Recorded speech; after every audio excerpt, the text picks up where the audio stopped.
verse 19. We're now on an upbeat.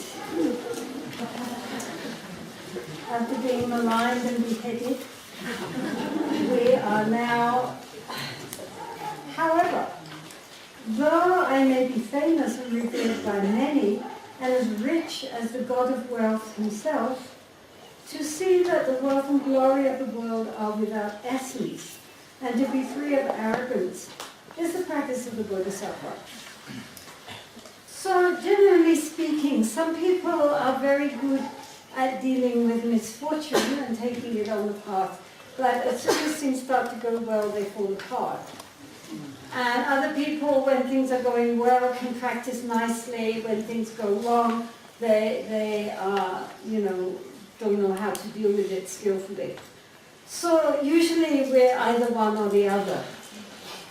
And so to bring balance into our lives so that whatever happens to us, whether things are going really well or things are, creating a lot of problems and obstacles for us, either way, without hope or fear, we are able to take that and use it as our path and not be affected by it.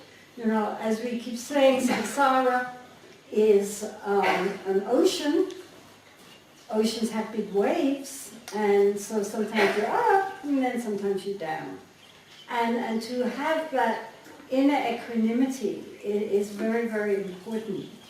That whatever happens, one has still that inner stillness to be able to cope with things in a very skillful manner and not get carried away, either by grief or by exaltation. So having dealt with all the horrible things which can happen to us, and Tommy Sanpo now talking about even if things go well. So he's saying, all right, so the other side, if I'm famous and everybody loves me, and I'm very, very wealthy, have as much of everything I want, still not to grasp at that. Because, as he said earlier, we cannot take it with us. However rich we may be, however many friends we may have, however large our family, however many millions of students and devotees we might have, if you're like, a great master or something, still, at the time of death, we go empty-handed alone. And so it's very important to recognize that all the wealth we have, also we see it in this day and age. People are very wealthy, then they make a mistake on the stock market, whoop, tomorrow bankrupt. I mean, it's very precarious. And if we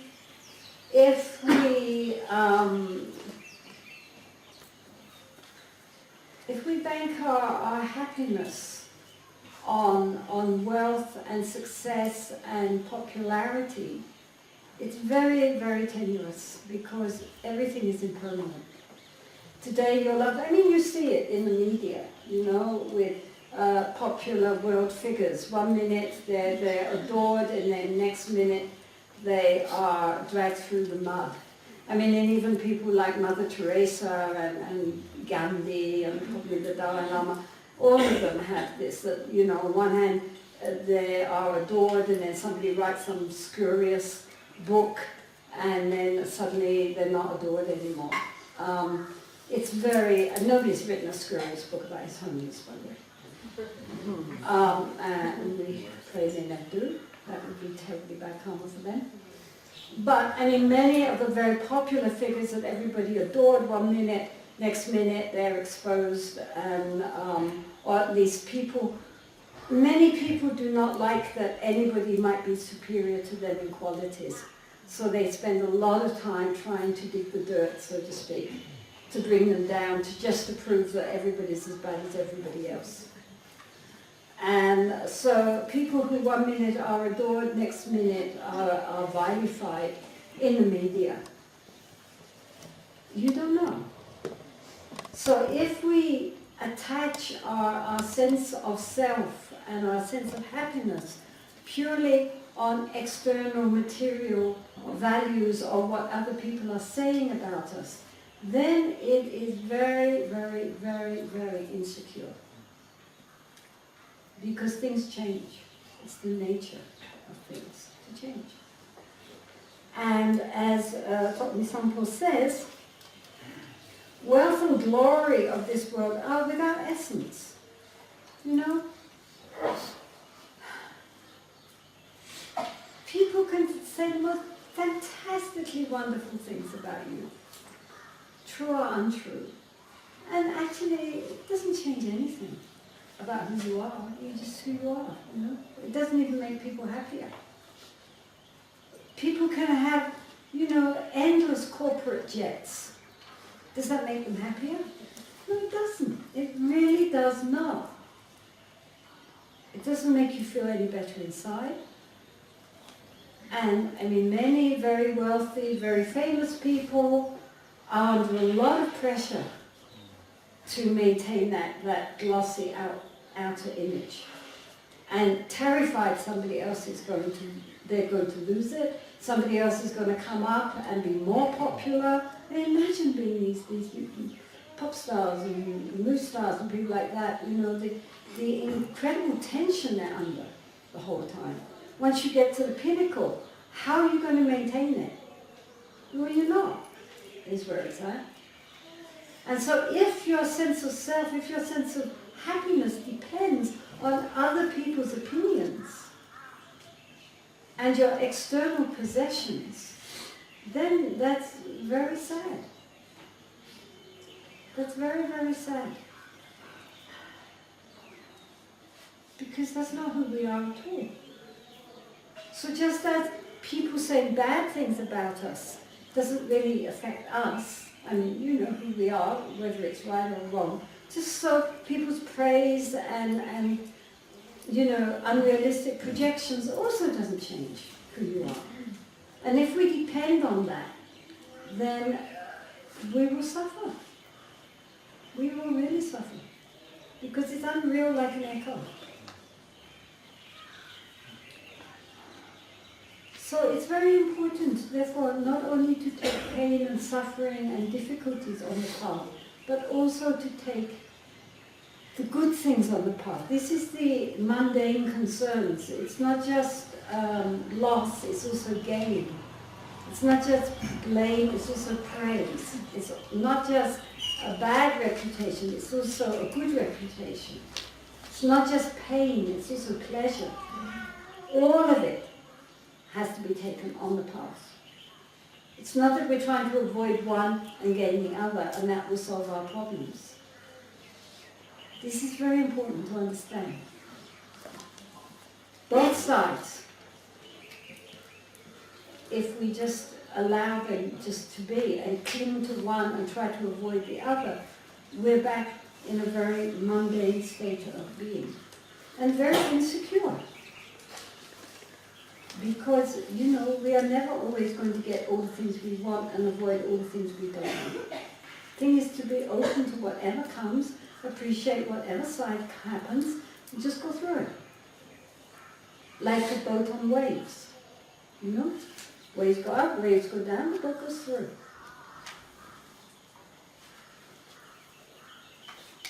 So not to cling to what we regard as pleasurable and try to avoid that which we regard as painful, but to take both and see it as the path without discriminating so much.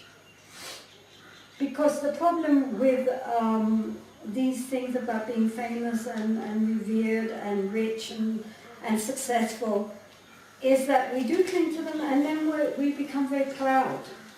You know, very, very wealthy, you know, multimillionaires hang out with other multimillionaires. You know, they don't want to deal with the hoi polloi down below. They have their private jets and, you know, their darkened windows so nobody can see them in the cars, and their big mansions with huge, great big walls around it and guards. And they don't want to mix with anybody else. That's very sad, isn't it? Imagine being like that. Anyway, can't because they're afraid, of course. I mean, it's not that they're happy. I mean, many of them drink themselves to death. But even if we're not talking just about multimillionaires, but even just people who are nice and happy and comfortable, and they have lots of nice friends who say nice things about us, and everything is very nice and very smooth, not to cling to that, not to depend one's happiness on that. When I first got ordained, when I was 21, I went to Thailand. And my friend knew this very lovely Thai princess. And so she invited me to her estate, which was on the ocean. And so I'd only been ordained a few weeks. And I was in this beautiful polished teak Thai house with 4 servants. And through the mango grove was this private silver beach with the ocean and this delicious Thai food served and everything. The Thai house was actually in the center of the lotus pond. And I said to her, I am supposed to have renounced the world. And now I've got all this, I feel really quite uncomfortable. And she said, no. She said, you didn't ask for it, you didn't seek for it, because if you're good karma, it's come. It's not going to last. After that, maybe you will be very poor and living in very poor conditions.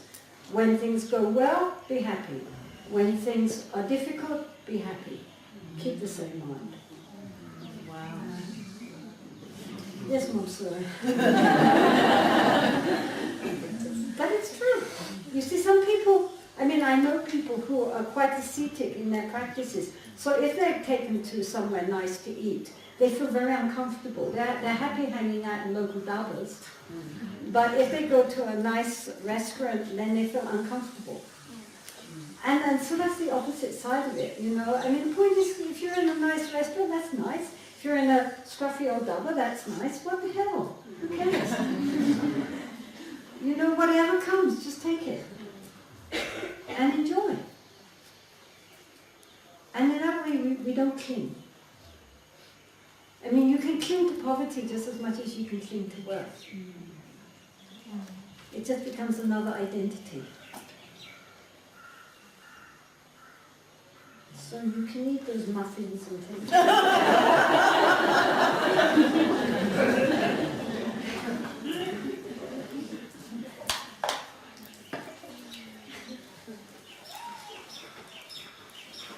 The point is equanimity of mind. That whatever comes, it's fine, no problem.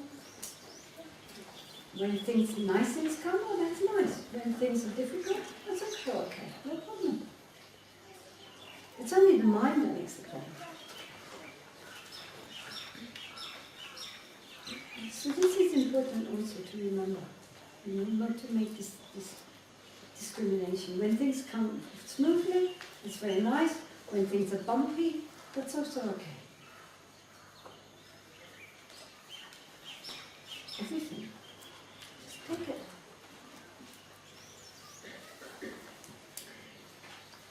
So, if one does not conquer one's own hatred, the more one fights outer enemies, the more they will increase. Therefore, with the armors of loving kindness and compassion, to tame one's own mind is the practice of a Bodhisattva. Well, that's the obvious. What it's been dealing with all up to now really, is if people are difficult to us, if we just get angry and retaliate, then it's like pouring oil on a fire, it just burns more and more and more. As the Buddha said, hatred is never, ceases through hatred, hatred ceases through love. Or non-hatred, actually. The more you retaliate, the more the problems continue and get bigger and bigger, as we see in world politics. You know, you suppress one here and then something else comes up here, and then they keep remembering all, you know, sometimes back hundreds of years, even thousands of years, all the bad things which other people did to them and how one day they're going to get their revenge. And so it just, you know, until you say, okay, let's drop all this.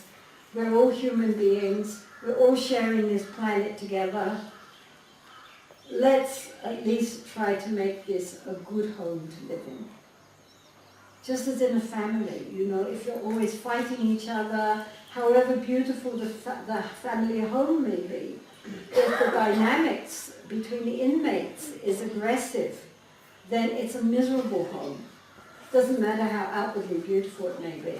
On the other hand, if you're living in a hovel, if the family are together in harmony and love, then they're happy together. They don't care what it looks like outside, they're happy. And so also with this planet we inhabit, which is a very beautiful planet. But if we're endlessly, you know, hitting against each other and fighting each other and jealous and greedy and aggressive and full of, you know, ideas of retaliation or suppression, then even though it's a very, very beautiful planet, it becomes samsara. I mean, samsara is not the planet. The planet's perfectly innocent. It's the minds of the beings who inhabit the planet that makes it either nirvana or samsara. When you enter nirvana, you don't suddenly disappear. You're still living on the same planet. But the planet itself has transformed because the mind has transformed. Do you need some water? Okay.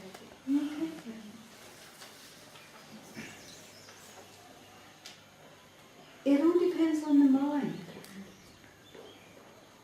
Everything depends on the mind. So therefore, when you, if we don't deal with our own mental defilements, then nothing will ever change on this planet. It's no matter how many laws they make, how many groups they have, and so forth. I mean, people are becoming more and more aware of how we're completely destroying our own home. But still, why are we destroying our own home? What has happened? What has happened is that the greed and the anger and the delusion in our mind have now become completely out of control. Totally out of control. Encouraged by our society, by our school and education, by our governments. And the planet cannot sustain it.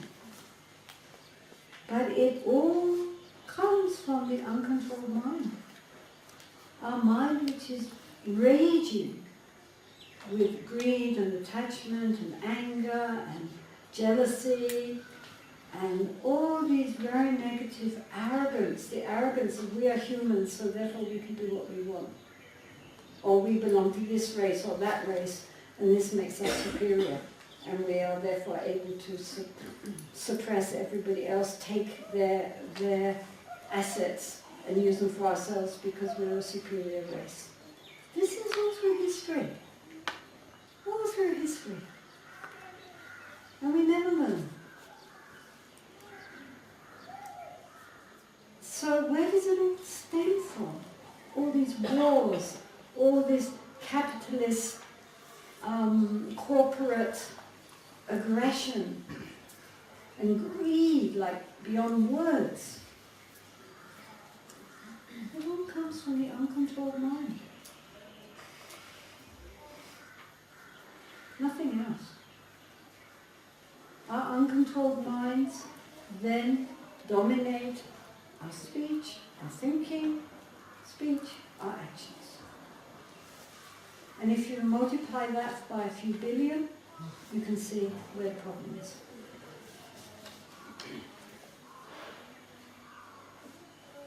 soul. We cannot just blame politicians. We have to look at it, where is it coming from? Worldwide, smaller, till you get into Dharma centers, you get into families, you get into relationships with couples.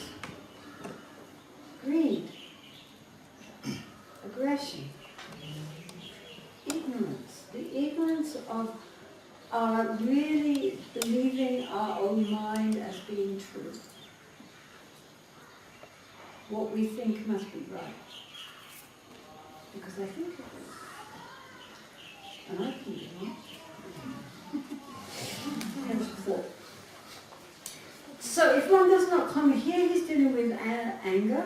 If one does not conquer one's own hatred, the more one fights outer enemies, the more they increase. Because obviously you fight with this one, and then, then you get irritated and somebody else, and then it's going to be somebody else, and it's endless, never. If the anger is inside your heart, you will always find, we always can find something to complain about. And it's always somebody else's fault. I mean, one knows, I'm sure all of us know people who have quite angry minds, and always, they're so innocent, they haven't done anything. But everybody else is so awful, and so difficult, and creating so many problems for them. And they don't see that if once or twice, maybe that's true, but if you've got a whole cycle and history of being friendly and then suddenly not being friendly anymore, maybe the problem is not out there, maybe the problem's in here. How come you've ended up with so many enemies when you started off with so many friends? So, the more one fights outer enemies, the more they will increase. Therefore, with the armies of loving kindness and compassion, tame one's own mind. And for these armies of loving kindness and compassion, you start by taming your own sense of self. You send, as the Buddha recommended, loving kindness and compassion to yourself first. Because a lot of our anger stems from our own anger towards ourselves. And then that gets redirected outwards. But actually, first we have to be at peace within ourselves, forgive ourselves, have a sense that with all our faults and our problems, nonetheless, essentially, we are good. Nonetheless, essentially, we do have Buddha nature. Nonetheless, there is definite hope that we can improve and get better. And so we're going to be friends with ourselves. As I said yesterday about taming the mind, if you want to tame a wild horse, you have to befriend that horse. You can beat it into submission, certainly. And then the horse, though he hates you, will submit, like many of these donkeys you see, poor broken down little things, who've been beaten into submission so that they will carry loads heavier than what they can really manage. But who wants a broken down hack from mind?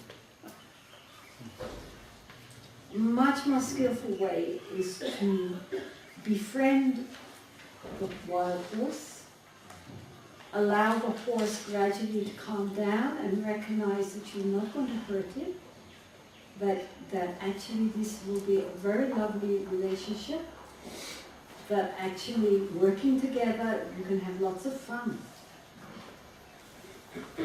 And then gradually the horse is to calm down, slowly approach, give some sugar or something nice to eat, stroke it gently, and gradually the horse begins to trust.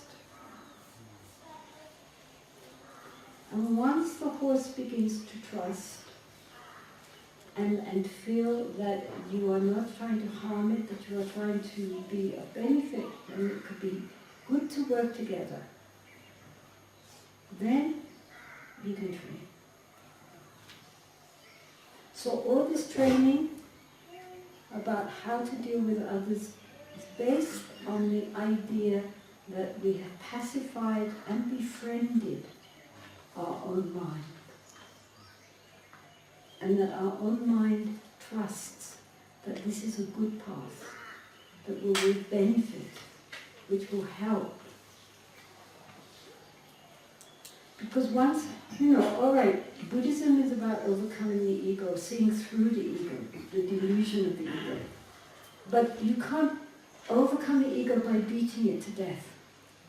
It doesn't work. Some religious traditions try to do that, but all you end up is with a very bitter, unhappy, negative ego. The ego doesn't die just by hitting it. But how you overcome the ego is by seeing through it. And how you see through it is by cultivating an introspective practice. In order to cultivate an introspective practice, the mind has to be tamed. The mind has to be trusting.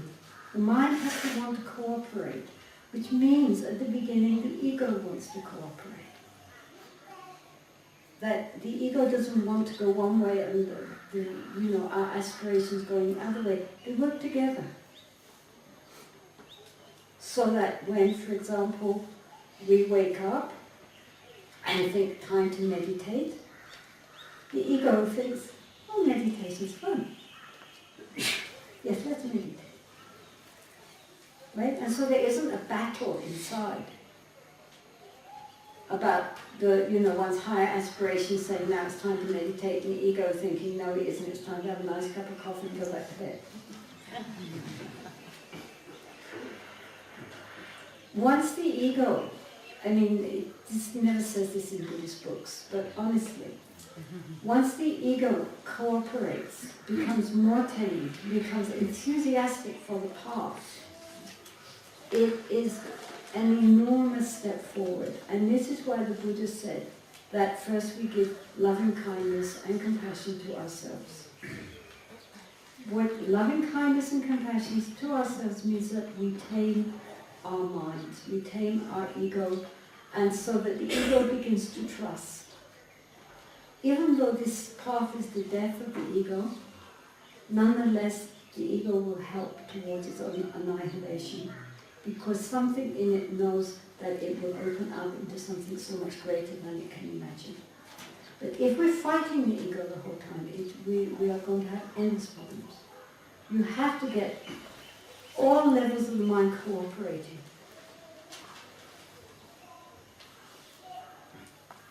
It is very important.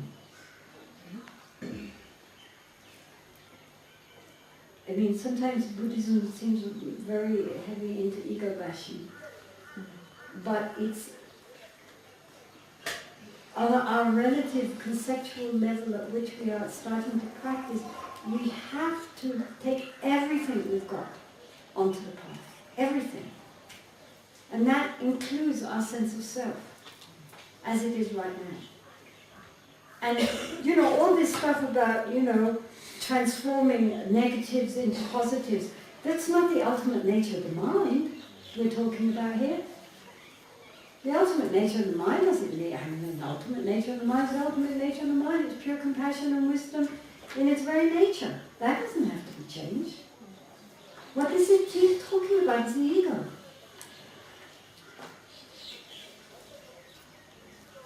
What it's talking about is our relative level of mind in which we all mostly live, unless we're really high-level Bodhisattvas.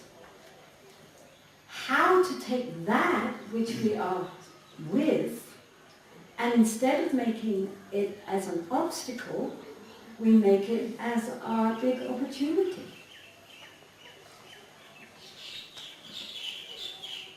It's our chance now. If we have to be stuck with our sense of self, at least make it a happy, cooperative, kind, compassionate being within us, which will travel the path to the point where the whole thing will dissolve into something so much greater. Do you understand? I mean, it's very important to recognize that this, of course it's this dealing with relative level, but the relative level is where we're at. So since we can't just say about our sense of self, our sense of I, okay, I don't believe you, it says in this book which are all an illusion and it's all emptiness anyway, right, from now on I'm just going to be empty. If we could do that, that would be lovely, but it doesn't work. So we have to start where we are with what we've got and use that as the path. And then there's no problem. Really, there's no problem. And don't think that therefore this is just something which is only for ordinary people and not for higher level Bodhisattvas. Just before my Lama Kamchu Rinpoche passed away, and he went to Bhutan, before that, and died in Bhutan, before that he called in our monastery at Tashijong, we have all these yogis called Tokden. And so he said to them, there's a teaching I have to give you. And so, you know, it's time, you're ready for it now, so come tomorrow and I will give you this special teaching. So of course they were all speculating, wow, what teaching could it possibly be? You know, because they'd had just about everything. I mean, they're very advanced yogis. Wow, what's going to be, you know, wow, some hidden Dzogchen text, obviously nothing Dzogchen. Yeah, wow. Or however Tolkien respond to this sort of thing. Anyway, next day they went to see Rinpoche, and what Rinpoche taught was the 7-point mind training, which, for those that don't know, is again a text dealing with exactly this, of taking difficulties and obstacles on the path and transforming the mind through your more skilled responses. It's exactly a logical text like this, really, but a bit more complicated. And so they, you know, for him that was the quintessential message of the Dharma, was a text on Lojong. Not Dzogchen. Not, you know, the 6 yogas of Naropa. Lojong. That was the last teaching he gave before he died. So it's very important, this whole question of how to transform our mind on all levels.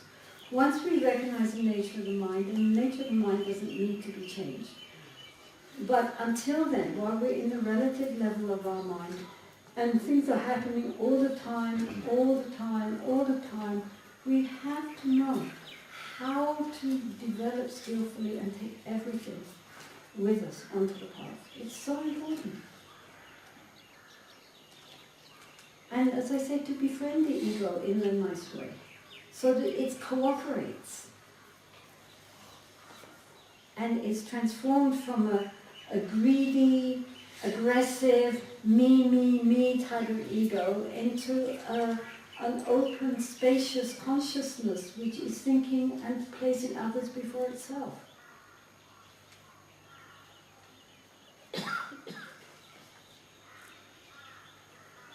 Others' happiness is so much more important. We are just one, and all the other people, their happiness is so important. To rejoice in the happiness of others. To rejoice in the happiness of others gives us more happiness than to rejoice in our own happiness.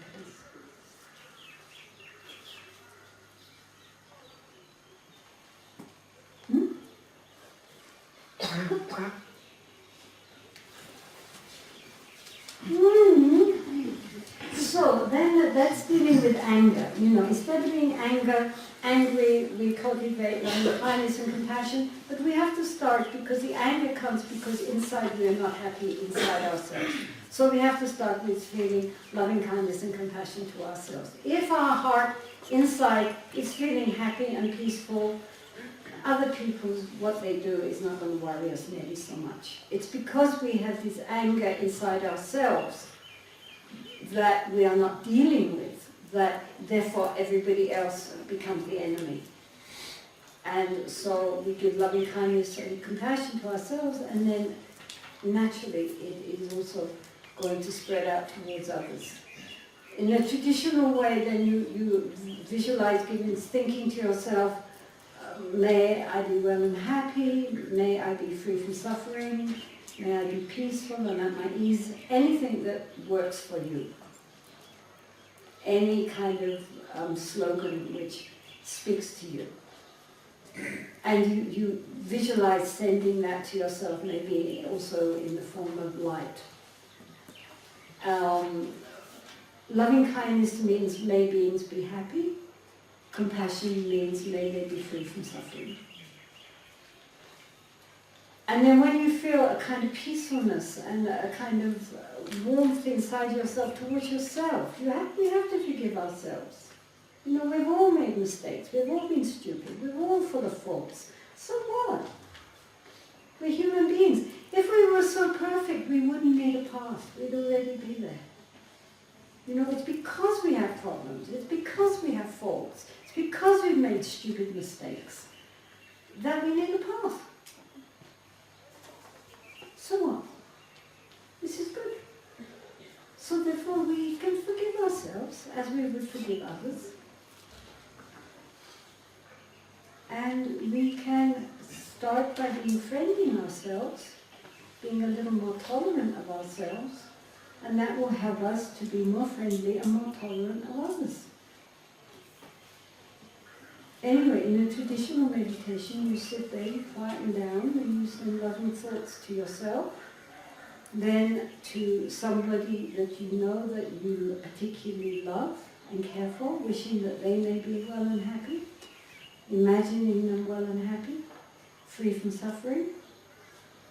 Then spread it to somebody who you feel neutral about, you don't care one way or the other, postman. You know, somebody you see every day, but you wouldn't really give them a thought much whether they're happy or unhappy, they're just there. Now just imagine how you really wish them to be happy, because for them, as the Buddha said, to each one his own self is most dear. And so everybody in our heart of hearts wants to feel okay and doesn't want to feel bad. So wish that for them. Imagine them being happy. Imagine them, all their problems solved, free from suffering. All their problems solved. You know, their daughter marries the right man, and their son goes to a good college, and their wife, you know, stays healthy and is able to cook tasty meals. And everything is really nice, and all their worries and problems and what am I going to do when I have to retire, all goes away, and they just feel with happiness. Imagine it. And then imagine somebody you've had problems with that you don't like, or who has created difficulties. Just think of that person. And recognize that if people create difficulties for others, it's because inside they are not really at peace. And wish them well and happy. Imagine them being everything they want being fulfilled for them, and all their worries, all their anxieties, all their problems fading away, and they're just happy, and just feel so pleased for them. And then gradually extend that around the world, thinking just how many beings in all the world, not just human beings, animals, insects, birds, fish, all the beings who inhabit this planet. And then all the other realms of beings that you don't even see. All these beings, finally, all their worries and anxieties melting away, and just so much happiness and joy and satisfaction. May it be. It's a very powerful meditation, and comes down from the time of the Buddha. Just starting with ourselves. We have to start from where we are, and then extending it out everywhere. Then if you do that enough, I mean, for example, in Thailand, many people would practice in jungles. And in the old days, in those jungles, there were many poisonous snakes and tigers and other wild animals. And these monks who wouldn't even be in a hut, they just had what was called a cloth, which is like a tiny little one-man tent made of a mosquito net, and sometimes not even that. I mean, in all those years, they never were harmed by the animals. Other people, the villagers would go in and they would be, you know, either stung by the snakes or eaten by tigers. It was very common. But the monks never. Because they were giving loving kindness, and the animals could feel that. They knew that these beings were sitting there, were not going to harm them. Animals only, you know, hurt people if they think they're going to harm. And since they never harmed anything, then these animals, these wild animals, became very peaceful in their presence. I mean, many, many stories of monks, you know, coming out of their meditation and finding themselves surrounded by a cobra or a tiger sitting there quietly gazing at them, etc. Many, many stories of that sort of thing. And, you know, they would just open their eyes, look at them, give them loving kindness, and the animal would be so happy. The last thing it was thinking about was, even when I was in Lahore, we had a pack of wolves. And they look like sort of big Alsatians with yellow eyes. And sometimes when I was sitting outside, they would come close. But completely just friendly and curious. You know, you could see they would just stand there and look at me, and I would look at them. And it didn't even occur to me to think, oh my God, well, I like wolves actually. Anyway, so I never thought, it didn't even come into my mind to fear them. That was not the vibration they were giving off at all. And they knew they had nothing to fear from me, so we just looked at each other. And then at night they would come above my cave and howl, very beautiful, the howl of wolves.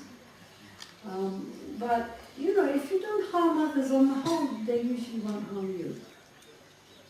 And so, you know, also when you're in like in New York,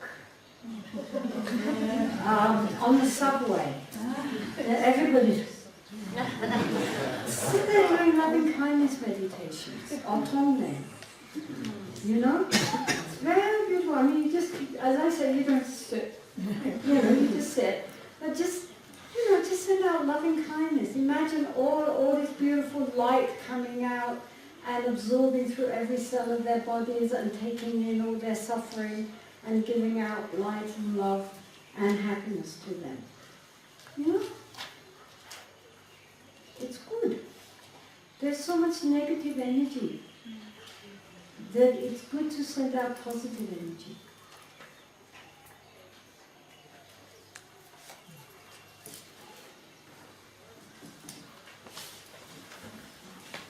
Okay, so that's hatred. But the other one, which is more difficult, of course, is sense pleasures. Sense pleasures and desirable things are like salt water. The more one tastes them, the more one's thirst increases. To abandon promptly all objects which arouse attachment is the practice of the Bodhisattvas. So therefore, give up everything away.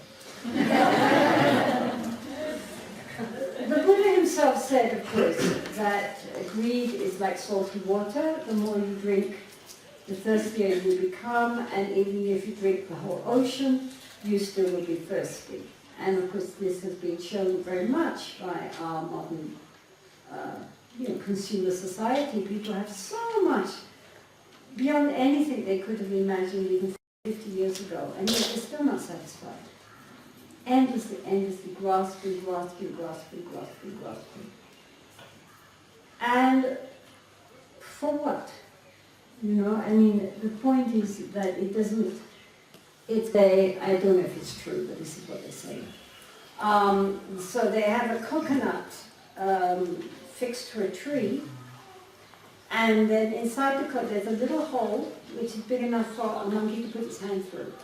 And inside is some sweetened coconut. So the monkey comes along, it smells the coconut, puts its hand through, it grasps the coconut, now it's got a fist. And it can't get out. The hole's too small. The hole's big enough for this, but it's not big enough for this.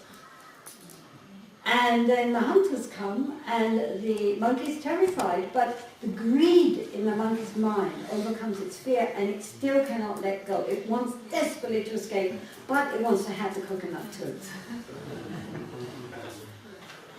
And so they capture it. And that's our mind, isn't it? Absolutely. Yes, yes, we want to be free, but we want to take it from us with us.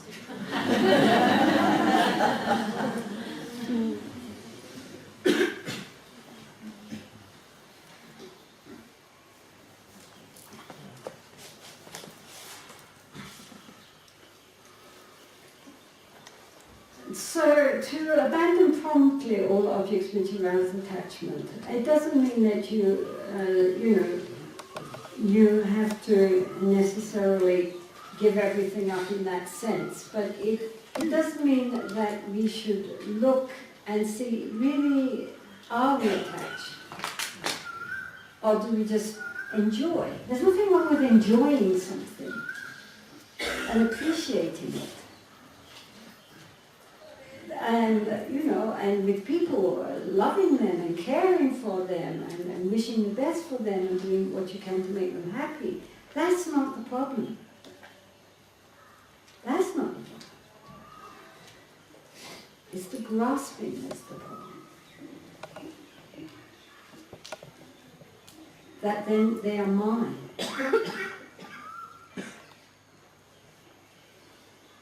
That's the problem.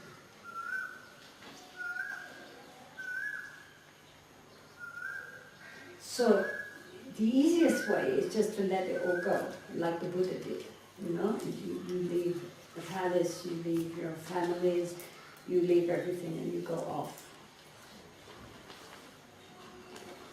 The more subtle way of doing this is not to leave anything, but to work on the ability to hold things gently and lightly and caringly without grasping.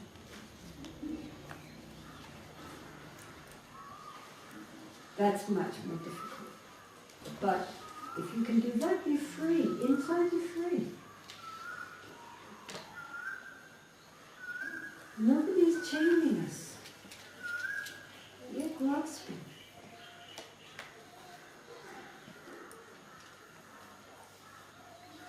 It's a very important point in the Buddha Dharma. I mean, somebody said if there was one mantra in Buddhism, it's let go.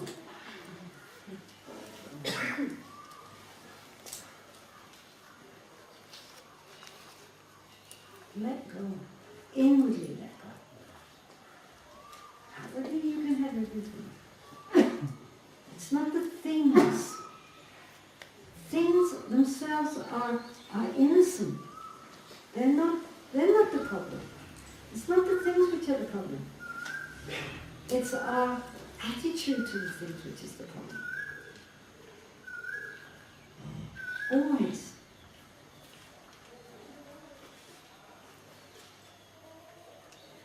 And this is why in Buddhism, to help us, to help all us ordinary worldly people, the first paramita is the paramita of generosity. Because that starts the process of sharing, of getting pleasure from giving to others. So in Asia, the main Buddhist practice really is generosity. It's very striking between the West and Asia when you go. Asia is all meditation. That's what they're really interested in, is meditation. In the West. In the West. Yes, in the West. Did I say in Asia? Sorry. In the West. In the West, people are interested in meditation. In fact, they often identify Buddhism and meditation as the same thing, basically. In the West, you say to somebody, Buddhism, and they'll think meditation.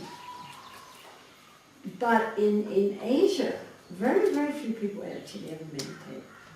Even amongst the monks, very few actually meditate. It's considered a very specialized professional thing to do. Probably the only country in which ordinary people actually practice, seriously practice, would be Burma. For various historical reasons, the Burmese have, in the last 1.5 centuries, taken up formal practice, even ordinary, very old village people, and army officers and everybody. But in most of Asia, the idea of the quality most cultivated in Buddhism is generosity. And so people have great delight in giving. Great delight in giving. They rejoice. And so there's many, many opportunities for people to give, from in the Theravadan countries where in the morning they stand out on the street with what they've cooked to give to the monks as they go by, to having regular meetings where they can make offerings, and they make offerings to the temples, they make offerings to each other, they make offerings at every opportunity. It's the joy of giving, because giving is one of the main antidotes to grasping. You know, if you have something and then you are happy to share it with others, then there's nothing wrong in having it. And so this quality of you know, enjoying, having delight in giving to others is a very important quality.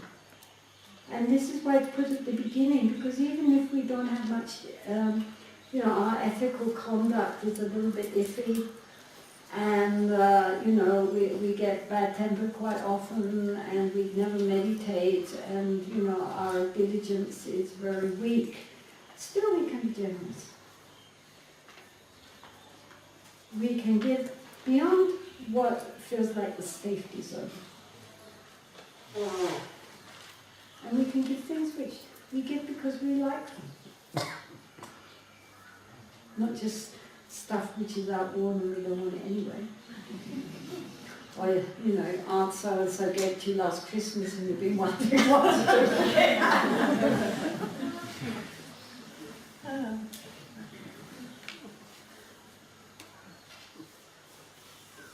Open hands are very important. Open hands lead to an open heart.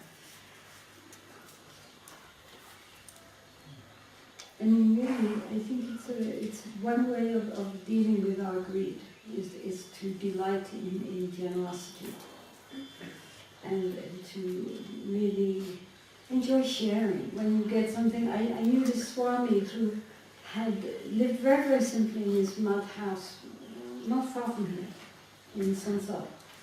And when people would give him things, he had a lot of Punjabi students. And they would give him all this sort of fancy stuff, which in those days you couldn't get here. And he would look at it, and he would, oh, you know, and really look at it, and they would explain how it worked, and he would be so interested, so excited, try it all out. And then next thing you know, he'd given it to somebody else. You know, he didn't have sticky fingers. When he died, he had nothing. Happy.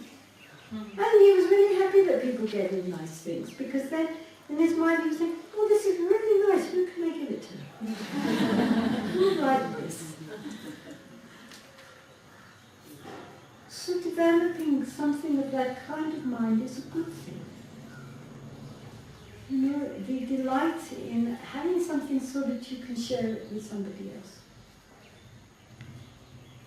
This helps also to break down our complete absorption in our own pleasure and happiness, and helps to, you know, begin to loosen those fingers which are grasping at the wheel. Which is why the Buddha himself always encouraged people to be, you know, generous and kind. It opens up the heart tremendously. And it's interesting how in Asia people know that. And I mean, many Westerners are very kind, very generous too, but it's a different feeling.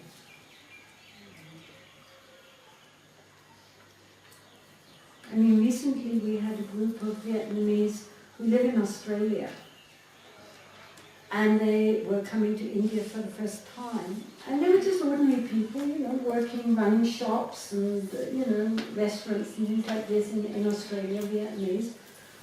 And I had met them when I was in Australia and gave them a talk at their temple. And then, since after I left, which was some years ago, they spent years and years saving up to come to India, to do a pilgrimage and make offerings everywhere.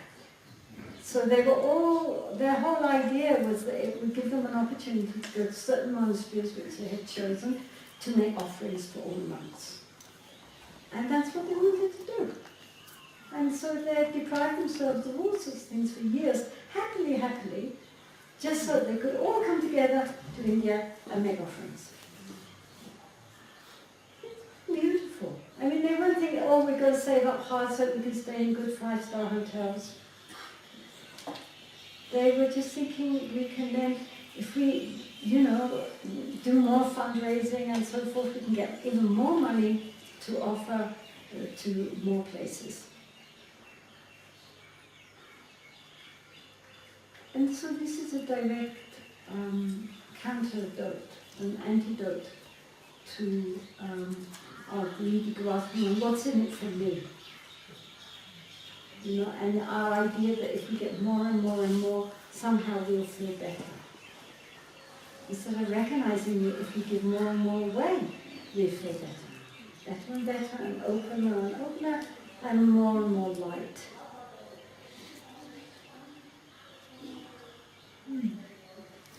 Okay, on that happy thought, we can now go and have lunch. But don't forget to leave something for the dogs.